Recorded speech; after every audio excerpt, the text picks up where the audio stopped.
côté, on se demande si une personne est plutôt tournée vers les tâches, les objectifs, ou plutôt vers les gens, les relations. De l'autre côté, on regarde si elle est plutôt extravertie et directe, ou alors plus réservée et indirecte.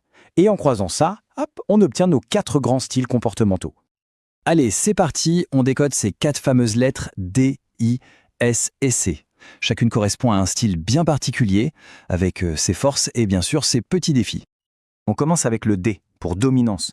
Là, on a les fonceurs. Ce sont des personnes directes qui prennent des décisions rapidement et qui adorent les challenges.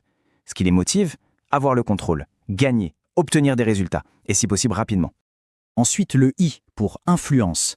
Ça, ce sont les super communicants, les enthousiastes, les optimistes. Ils adorent interagir avec les autres, persuader, collaborer. Leur carburant, c'est clairement la reconnaissance sociale, le contact humain. Puis, on a le S, pour stabilité. Les personnes de style S sont calmes, patientes, et elles aiment quand les choses sont stables, prévisibles.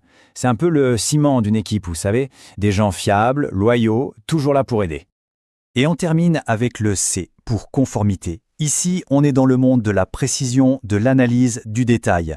Les personnes de style C aiment la qualité et l'exactitude et elles aiment suivre les procédures. Leur but ultime, que le travail soit fait et bien fait.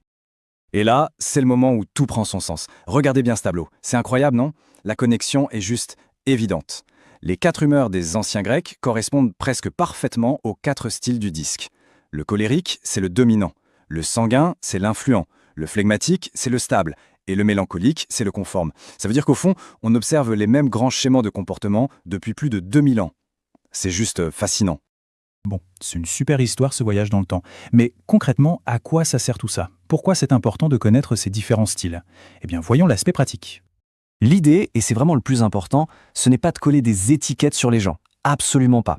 Le but, c'est d'avoir des clés pour mieux interagir. Quand on comprend comment les autres fonctionnent, on peut, mieux travailler en équipe, bâtir des relations plus solides, désamorcer les conflits et, tout simplement, communiquer de façon beaucoup plus efficace. Et ça marche au bureau comme à la maison. Et ça nous amène à la question.